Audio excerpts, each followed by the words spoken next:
All right. Hello, everyone. This is the Business Visionaries Book Club presented by Quality Matters. So I am Kyle. This is Darcy. we've got, Steve? and we're just going to have fun shaming Rob when he gets here because he's late.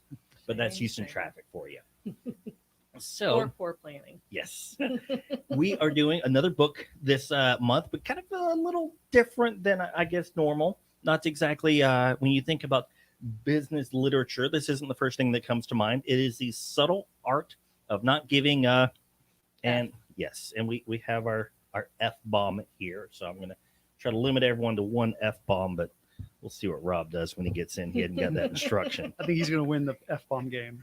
He might. Or lose, however you look at Yeah. it. So this was actually Darcy's idea for anyone that I guess doesn't know us. So Darcy is the host of the Quality Matters podcast. That is a mostly weekly. We're trying to get better at that production. And this will be released on the weekly Quality Matters podcast as well. So Darcy, this was your pick. You want to tell us a little bit about it? About the book itself or how I came to it? Both. Okay. Well, I started using a reading app called Goodreads just because I used to love to read, and then I fell away from it when we had kids because everything ends when you have kids. But I found this app, and you can, keep your books that you want to read, a list of books that you want to read. And I came across that one, and I thought, that sounds interesting. And so I started reading it baseball practice one night with one of my kids, and I kept sending Kyle snippets from the book. Right. And I was like, we have to do this on the live stream, and that's how I get myself roped into these things. I was shocked. I mean, you look at the title and you think, oh no, this is terrible, terrible, terrible. But you actually read it, like, my gosh, this is a really good book. Lots of great lessons, applicable in lots of aspects of your life.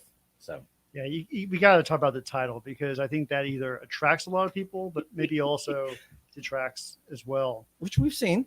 Well, as a warning, while he doesn't use the word in the title, there is plenty of foul language in the book, especially in the first bit to really grab your attention. Yes. It fades away a little bit, but there's a lot.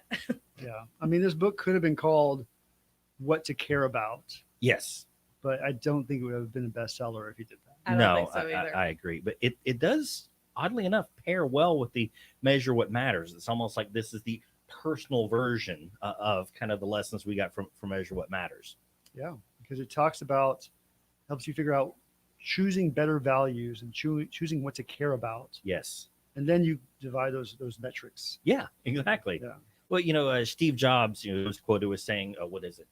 It's not what you say yes to, it's what you say no to. I know I'm butchering the quote horribly. Someone can find it properly and correct me on it. But, he said that you're going to say yes to one thing, but no to 99 others. And it's making those decisions about what do I actually want to invest my energy and my effort to give here's my one fuck about.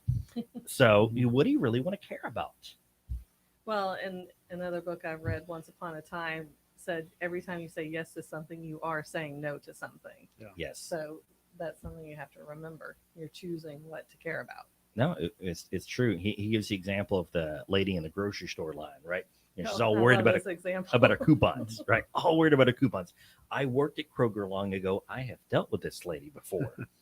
But it's like, well, what are you really going to choose to put your time, effort on? And it's really amazing when you look at your day-to-day life and the things you're frustrated about, the things you complain about. Like, there's a certain amount of healthy venting, but then there's also losing focus on what matters in your life. Like, what's going to get you to where you want to go in the world. So are you going to tell about the example? Oh, well, yeah. So here, you're a better storyteller than I am. You go for it. So she's an old lady, like 80-year-old lady, I think he says, and she's in the grocery store line with her coupons that she's cut out, and he describes in vivid detail how her kids don't care about her husband's death, the cats pee on her, I don't know. He's got lots of things. It's a very And sarcastic she flavor. lives for these coupons. This is all she has in her life, and that's why she is berating the grocery store clerk, because that's all she has to care about. And so that's kind of what the whole book is about. Like, what do you care about? And is it worth caring about? Yeah. No, absolutely. I found a lot of parallels to my life, my personal life, Mhm. But what I love about this is also trying to apply it to our business life. Yeah. And specifically for entrepreneurs, where you have to now decide. You're not being told by your Right. boss what to do. Well, maybe you're being told by your boss. Yes, her But- official title is the boss lady. Darcy Chambers is the boss lady. I guys. am. But so you don't have that when you're an entrepreneur. You have to decide what to focus on for that day. Yeah. You better hope it's some revenue generating activities. Uh-huh. Otherwise, you're going to be looking for a job Oh yeah. a few months down the road. And it's funny, like I look back on times when I didn't follow this. So I've got a practice I follow religiously. I either do it last thing at night or first thing in the morning, but I have a daily to-do list. Now I know this sounds just horribly boring and oh yeah, everyone has a to-do list. No, religiously daily rewrite your to-do list. Any items from yesterday either get scratched off as no longer important, no F's given, or they get added back on to today's list. And if I look back in time when I didn't do that so religiously, funny how those are the times when I'm so stressed out, I'm so busy, I've got too much to do and accomplish nothing. Yeah, that's a great strategy to have. I developed something similar where I used the Outlook calendar. Mhm. And so I just start putting in times, Mhm. things I want to do things. And I usually put working out in the very morning and I end up deleting them. but that shows that I'm not valuing Yes. that. But so what I'll do is I'll make my list out, kind of like you do. Mhm. And then if I don't get to it, I'll move them. Yeah. And I'll move them. And then before you know it, realize it, you're prioritizing what you're going to be focusing on and what you're not focusing on. Okay, I put that on the weekend. Well, I'm never going to get to it on the weekend. Right. Then you just end up deleting it. Yeah. And so you start filtering down really what's important Mhm. to your business. And it could be things that are very client centric, could be things that you have to do behind the scenes to help support the business in an administrative sense. Whatever it is, do the important things first. Yep. Let those other things kind of follow. Yeah, it's but again, that's kind of the point of the book. Now he goes into much more detailed and sometimes oddball examples. But yeah, one of the things I struggled with for a long time is I didn't want to remove anything from my list. It's like once I said it was important, I felt like it had to always be important. But yeah, kind of your point is like if we're 3 or 4 days later and I still hadn't got to this, I really have to ask myself, is it even worth worrying about anymore? Or is it just some weird screwball idea I had? Or, maybe the problem resolved itself, whatever it might be. Yeah, and he says in the book, like, it's not caring about anything. Right. It's that when I do care about something, you're going to know about it. Mm-hmm. Yeah, I was talking today about, because I get distracted, I'm a little squirrely, right? And so if I start working on something and I have to be conscious of it, if I've spent more than about 15, 20 minutes on some random idea, like I've got to where I will write that down on my to-do list. And just simply the act of writing it down forces me to decide, is this worth time at all? And yeah, it's super, super helpful. So you had a point you wanted to bring up. We were talking about earlier today. Well, I think it's kind of mid-book maybe. And he's just talking about why people get so mad about things these days. And it's something I feel like I've said for a long time. Social media kind of ruined us all. And let me interject. When Rob gets here, that's worth getting mad about. What? When Rob gets Oh, here? yeah, he's late. That's worth getting mad about. Go ahead. So he mentions a phrase called outrage porn. And I think actually somebody else coined it, Ryan Holiday. And it's just like outrage sells. And so that's what the media shows. And then that encourages us all to be more outrageous, whether it's angry or stupid or whatever. Right. Everybody's looking for their 5 minutes of fame. So we're all outrageous. And on the page right before, he uses the phrase victimhood chic. Like it's cool now to be the victim. And when I was talking to Kyle about it earlier, I said, think about these Facebook groups I'm in where somebody goes on and says, to the person in the white car that ran the stop sign on the corner of blah, blah, blah, and flipped my daughter off and, all these things. Like, do you really think the person in the white car is going to come forward? No. Yeah. You're just doing this to play a victim and get attention. Yep. So do you have anything else in your life to care about? Yeah. I mean, we run into this in the workplace. I mean, all the time. I mean, how many times have you sat they're at lunch or you're on a break or after work, whatever it is, and you're just whining and complaining about every little problem of the day. Again, there's a certain level of healthy venting, but at some point, it becomes like our social currency, and that's just that's no good. Yeah, I think we're expected to. You're right. Everything we see is kind of outrageous, and we have to react to it. And one of the things I like what he said is, and I apply this to my personal life as well, that he says your life is going to be boring, a lot of boring moments in it, and that's Yes, unmomentous occasions. That's okay. It's supposed to be like that. right. I'll plan my life around big vacations or anniversaries, birthdays, and those are the things I remember. But maybe happiness is in those boring times, those quiet times. And then if you look at it from a work perspective, sometimes it's nice to have a boring day where you're just doing your job and getting it done, and there's not a whole lot of fires you got to fight. And maybe that's where you realize as a business, you really made it. You don't have to always fight fires and be reacting. That's true. That's very true. I think he said something similar to that early on in the book, that the reward is in the climb. Yes. In the daily grind. Yeah. And you don't often realize it until it's all said and done. It just makes me think of, like so many country songs where it's all about the simple life and grandpa took care of grandma with 6 more miles to feed or whatever, whatever the case may be. And we all think about that and like, oh, I just want the simple life. But then you also want to be outrageous and a victim. So we can't have both.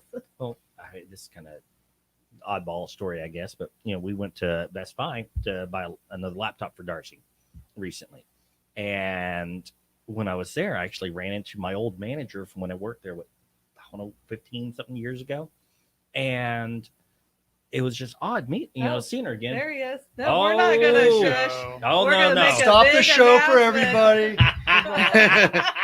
Check the YouTube chat. I've been sitting out front. And how you have to make sure you don't always be that uptight about things. And you were talking about happiness and the Facebook group and stuff. You just gotta let go. Yeah. So are you instructing us to let it go that you're late? Yes. Okay. Yes. Well, I did call earlier today. You did. You did. That was pretty funny. Ironic, but funny. Oh no, but no, I was saying, so it was just kind of weird running into her again, talking to her, because I'm like sitting there realizing I learned so much in just the 2 years I was supervisor there at Best Buy. Like, I learned so much from business to sales to team management that you would never contemplate. I can tell you, the whole time I worked at Best Buy, I was not very happy about it. In hindsight, I'm like, wow, that was a truly amazing and awesome experience. And I got to have so much I learned that set me up for success ever since. But you don't realize it in the moment. And it's sad that we don't see the good in the moment. Isn't that cool? It's all about your perception. Yeah. Same thing happened.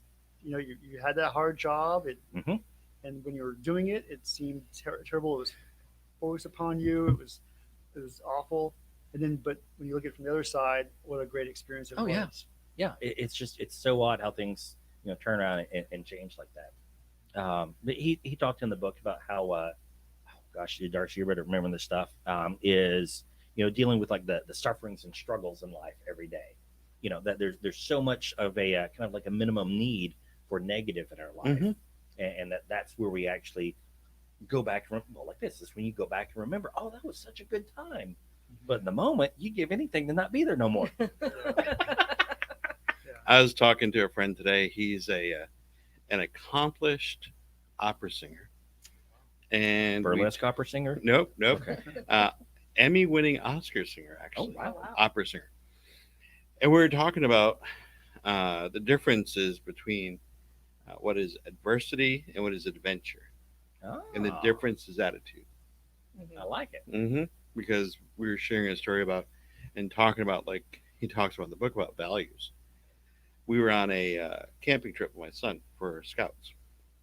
And it's adversity. It was, well, but it gets more fun than that. It was 7 days in the Florida Keys, and it was part of their high adventure for the BSA high adventure piece.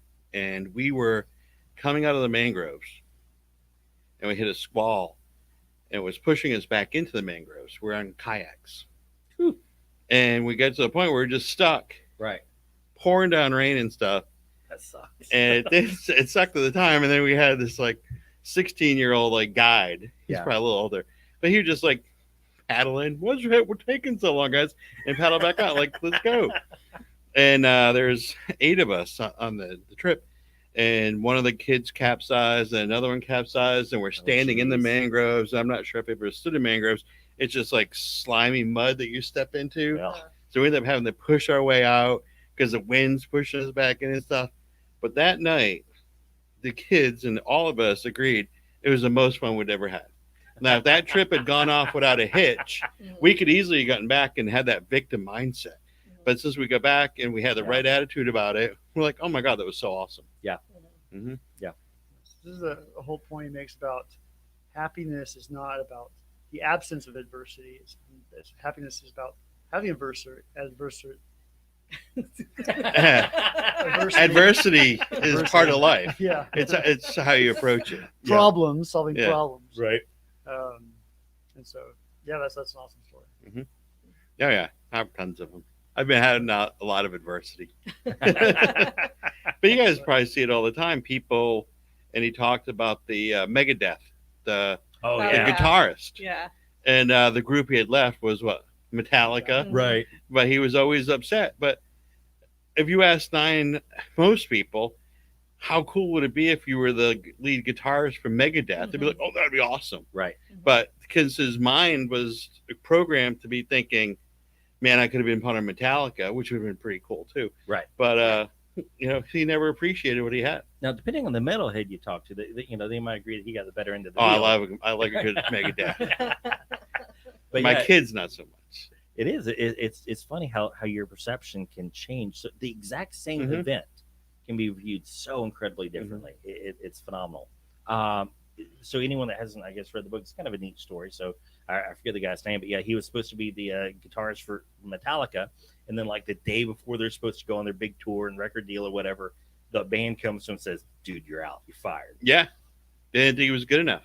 Yeah, and so he, I guess got mad about it and said, "I'll start my own band." And he started Megadeth, which turned out to be hugely But that was successful. only his ever goal was Yes. to be bigger than Metallica. Right. That Yes. was only his ever goal. So he was never happy. And it didn't happen, and he Mhm. was never happy. And in a lot of the book, I don't think he gives as much credence back to where some of the thoughts come from. It actually from the UPenn stuff that they work on with happiness. Mhm. And if you read Sean Akers' book on the happiness equation, Mhm. he talks about it quite a bit. And what they talk about is that forward gap where Sean Akers' story is awesome. He goes, he grew up in a small town. He grew up in Waco. For us, like Okay. Oh. yeah, Well. he grew up in a small town for most of the country. Just Waco for us, like Waco was a city. home to of me. Baylor Bears, right? Right. So, but he grew up in Waco and he goes to Harvard. And the story, the way he tells the story is great. If you get a chance, check it out. And he goes, I walk into this dining hall and it's like something out of Hogwarts. And I'm like, oh my God, I'm at Harvard. And everybody around me is just depressed and sad and stressed out. And I just had a completely different mindset about it because, I'm at Harvard. I'm like this Right. thing looks like Hogwarts. It's way better than the Dr. Pepper factory, but which people that don't know that happens to be in Waco. Right. But yeah, so it's really how you approach a lot of things. Yeah. And he talks a lot about it. And I think Manson picks it up in his book and talks about it quite a bit as well. Isn't that interesting that all these guys, they work, say, I'll be happy once I make it to Harvard. Oh my They God. go To the Harvard. If they Yeah. didn't get to Harvard, and you're like, well, I'll be happy once I make straight A to Harvard. Yeah, I graduate top of the class. Yes. Yeah. Yeah. Exactly. And then there's always something. Yeah. And happiness. Oh my isn't God. The goal, the end result. It's the process. Yeah. Right. Mhm. I've been there. So Yeah. I was thinking to myself, what does make us happy? Mhm. Yeah. Well, I mean, this is really part of why I keep it's not by any means the only reason, Mhm. biggest reason is because I'm just squirrely, but I keep my daily to-do list. Is there is a certain amount of satisfaction in crossing stuff off that I can tell you, I don't just cross it off. I scribble the crap out of that sucker Ooh, so there it's you not go. there no more. But it's those little bitty things like, okay, good. I got something worthwhile done today. Mhm. And it's life sucks. I mean, that's it. It's hard. It's tough. I think the saying is what life sucks and you die. Okay, Mhm. well, What do you do in between there? Mhm. In the and then, what do you do? Live the dash, baby. Live the dash. But it's interesting in the book because he talks about he went on like he lived a wild, kind of crazy life, right? Mhm. So from drinking, drugs, traveling the world, like so what 500 countries. Mhm. Talked about, of course, however many women he got to know in each of those countries. But he makes a very interesting point that I think we all have heard. But it's like after a certain point, these new and novel experiences are just meaningless. Like it doesn't really matter anymore. It just becomes routine, and that's where kind of like what Darcy and Stevie are talking about. It's like it's that average everyday life, and just seeing the good you do in your everyday life, and then let those special moments be special. Yeah, to focus on those few key items that you need to focus on. Yeah. And don't focus on everything like getting to a podcast on time. Yeah, yeah.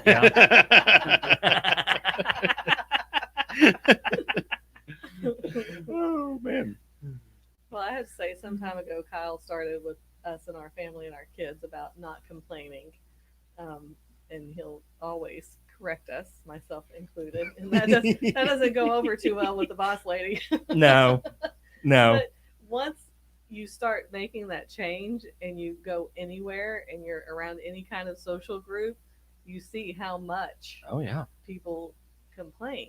Mhm. And Oh my it's just gosh, yeah. making the choice. Yeah. You ever been part of that group and the whole point of that group is to complain about that one person who isn't there? Oh, that was us. Never mind. But there's groups out there and like they will spend their entire time together talking about just that one person that everybody seems to have a thing against. Yeah. Mhm. Well, again, like I say, I mean, this is just I may have heard it somewhere, but it's my term. It's like it's social currency. That's how you earn credibility with other people. Unfortunately, in a lot of social circles, is by making the problems you have as exaggerated or difficult as possible. Mhm. And I mean, let's face it, that's an easy conversation to have because everyone can complain about stuff. Mhm. Yeah. So, and the more you complain about it, the more you show you're, a victim. Oh, the greater and more awesome you are. I have And no comment about victimism. he- We'll go down a political We could route. go down a whole that other we road. don't want to go down. Well, even in sports, I played basketball as a kid, and I was told that Bobby Knight, who's this great college coach, said that mental to physical 10-1. So here we are trying to dribble a basketball and box out for rebounds, but really it's more about what's going on up here Mhm. and having good attitude and being uh, diligent, and so that taught me a good lesson that look, I mean, we're given the tools that we have, and it's how we use them and how we think about them. That Yeah, makes a big play the difference. cards you dealt, really. Yeah. Like you're talking about how it's part of why I resonate with the book is like as an entrepreneur. I mean, every day is a freaking roller coaster. I mean, going from being in a very high demand, high stress, full time position to running your own business, there's no comparison. I mean, none at all. And I thought I was stressed out before. I didn't have a clue what I was talking about. But It because kicked it up a notch. yeah. But you have that little back end security. Like, unless I just royally screw up, and I came close to telling people what I thought a few times, well enough that I might lose that security. But that's about the only way that you're going to run into problems. And it's a total different thing. It's everything suddenly matters so incredibly much. And I think some people just have maybe a more difficult problem with that in their day-to-day lives is distinguishing, is this a level 1 for my opinion, or is this level 10? Like, really, what's it matter? I like what he wrote. He said that to be truly successful at something, you have to be willing to fail at it. Yeah. Mhm. And I started thinking about the entrepreneurial lifestyle and then Go back and watch our first video. Yeah. Is that when we disconnected? No, that was the second one or third one. Caleb, you Or we remember? just became disconnected from the world? I don't even, Yeah. He's not paying. He But- doesn't give but a was damn that about this failure- live stream. He's not paying attention. was that failure really a failure? Yeah. And it depends how you define it. True. When you look at the VC world, you find out that VCs pick, I think, like 8% Mhm. Sorry, they take 2% to fund, and Mhm. only 8% of those 2% actually are successful. Really? Yeah. Oh I wow. didn't realize So that. it's a huge failure rate. Wow. Um, but that's why, but that's why we do it. We do what we're passionate about, what we love, and you go for it. And if you fail at it, well, you skip and do it again. Yeah. Mhm. Yeah. Absolutely. Absolutely. And he likened that to a toddler learning to walk. Yes. And when they fall down, we don't say, "Oh, you're a failure." Right. fell You down." suck. You suck. We say, "Yay, you walked. Get up and do it again." That's right. Or you laugh really hard when they fall on their face so they cry. Like I have to do it with sales teams all the time, and I'm working with one team now, and trying to transition them to use a Vidyard Mm-hmm. and put video out and send video emails and stuff. And all of them are anti. But it's just a matter like just do it, man. Let's pick a couple accounts where you know it's not going to blow up anything and go for it, and just try it out. Fail forward. Yeah. But if you don't start, you're never going to get there. Mhm. Yeah. What's the worst thing that could happen? They say no, right? Yeah, Yep. they'll mock you. They'll like send you an email and say, "Oh, dude, you look silly." Oh, who cares? You're in sales. But no, I mean that's the big point. It's like you have to not just be willing to fail. Like we think about fail as this huge horrible event, but like no, recognize you're gonna fall on your face several times Mhm. before you get it right. I mean it's just the fact. You're not going to do anything awesome the first time. You get nowhere if you just gave up after the first time you failed at Yeah. something. Well, and you run into a similar thing in the engineering world. They call it the paralysis by analysis, right? And Lord knows I'm guilty of it here as well. I'll sit and plan and think and plan and think and plan and think for days and days and days to try to get the perfect way to execute this. And I just sit there and realize I should have just done something. Like literally, just start writing. Even if all you write is, I have no clue how to start this project. Literally starting with that statement on pen and paper can get you going.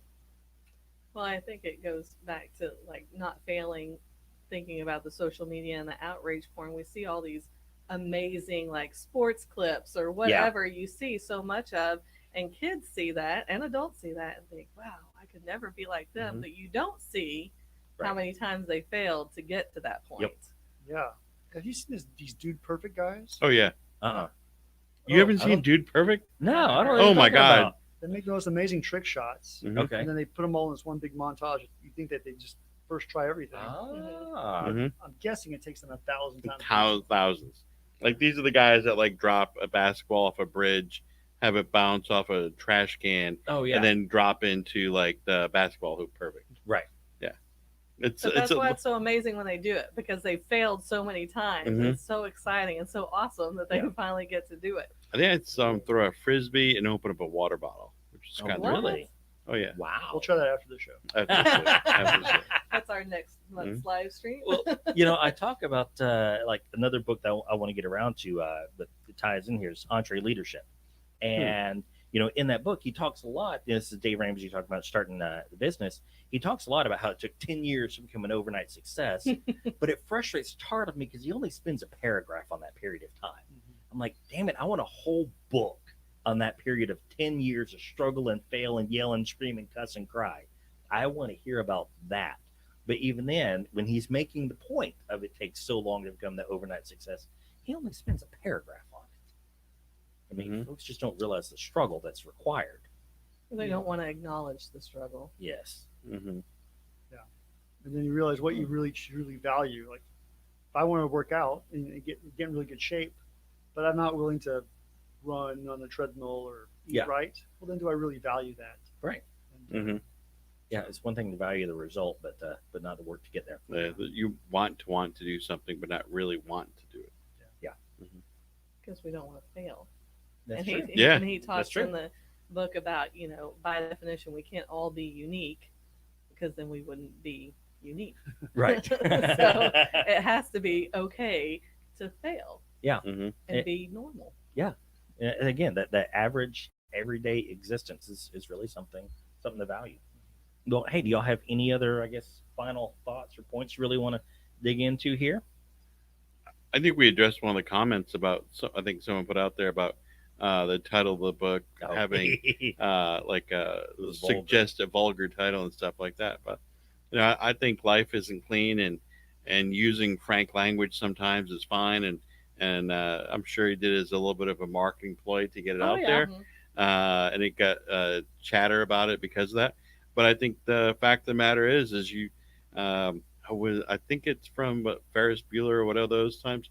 Sometimes you just gotta say, "What the f," Uh-huh. and go for it. Yeah. But I can't remember. I think it's Ferris Bueller or something like that. Yep. But yeah, I think it's true, and I think people it resonates with you and say, okay, I can remember thinking about like sometimes just not give an f.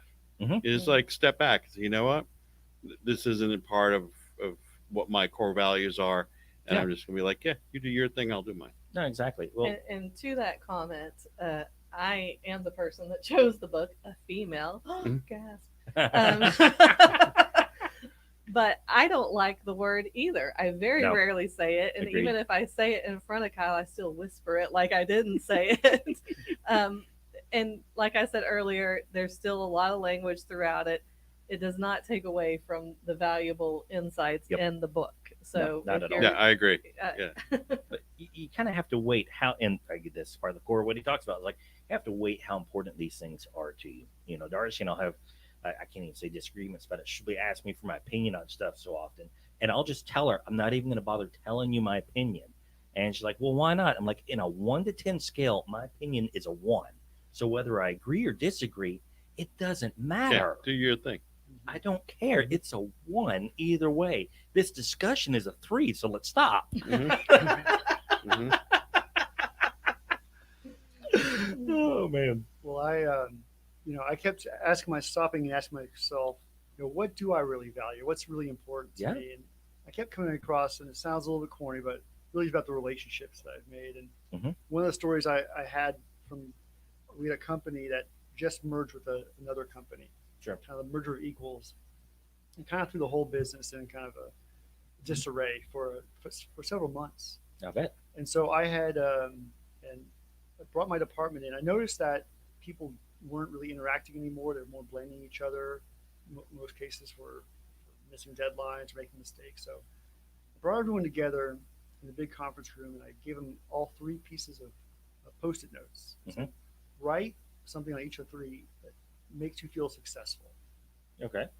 And I thought people were going to come up with only a couple of things, and I'd have to kind of make some stuff up. But we had about maybe 30 people in the room. We had 44 different definitions of success, Really? and so I started then kind of compiling them to see if there's any similarities. And Right. a lot of them were around coming on budget, Sure. coming in on schedule, doing the job safely, doing the job with high quality. Right. But the one that I didn't, and you could probably expect those 4 answers, but the one I didn't expect was there was something about doing things together with people, like building relationships and working teamwork. And I realized that if you can have a project where you have those 5 things together, then you're going to find that where everyone feels successful. Interesting. And so relationships are actually a big part of, I think, what's important. And so I would advocate to people like, think about your health Mm-hmm.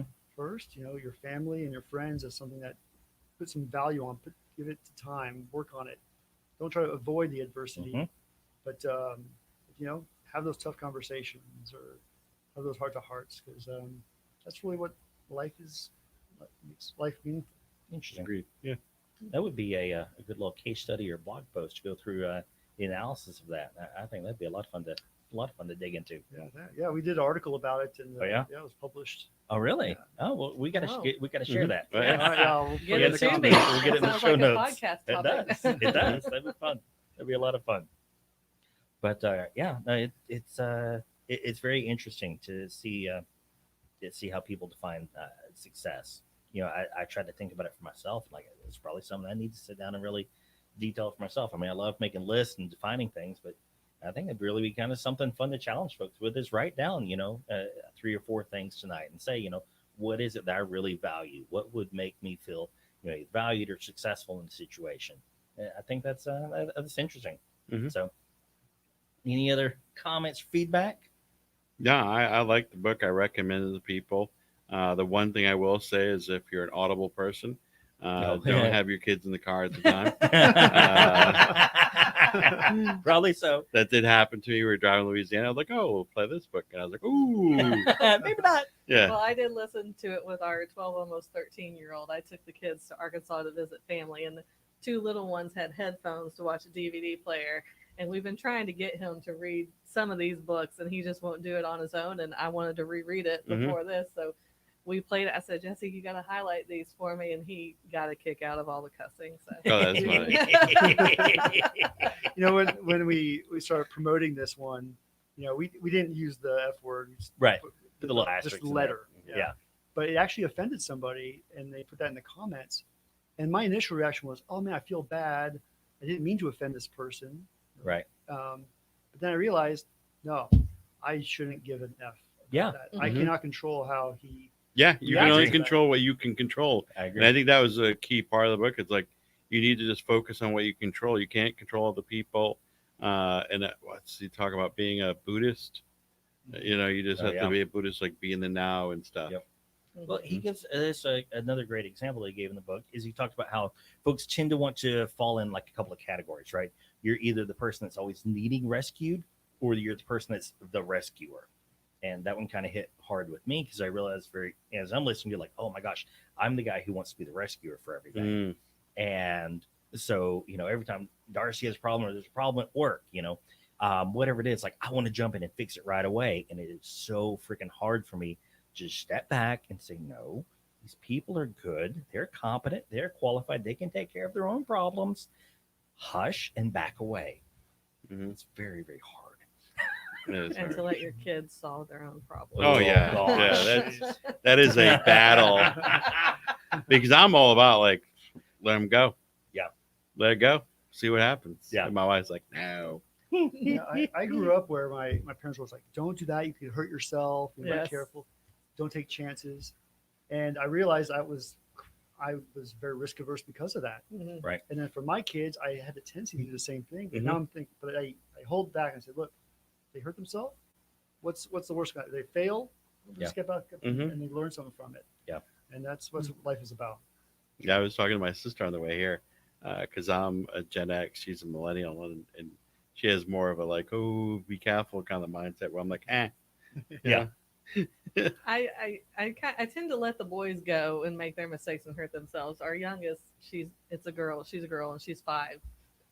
And I say, don't do that. You'll hurt not because I care she hurts herself. Like she'll get over that, but like I don't want to deal with the screaming and crying. It will go for her. It goes on forever Oh my and ever gosh. and ever. Like Yeah. the tiniest scrape, I'm hurt. Yes. Yes. Well, hey, anyone listening to this, if you have not already, make sure that you hit subscribe to the podcast. If we can start getting enough traction with the business visionaries here, we're likely going to start a whole independent YouTube channel and in a podcast stream. Mhm. But first, we got to get more subscribers here. So please be certain to subscribe, comment, let us know your thoughts. You got suggestions for future books, or just want some feedback from any of us. We all just love to answer questions and kind of talk to folks. And so, yeah, please comment. Let us know what you think. Something we were talking about before we got this started is, we're looking for a sponsor for some of these future episodes. So if you want to be a part of what we're doing here, you want to get your name listed out there, get a little bit of additional advertising and be associated with this fine crew of folks, let us know. We're definitely looking for sponsors Most for of the us show up to work on time. Yeah, most of us. Most of us. So let us know. But that's all I've got. Caleb, we got anything over there?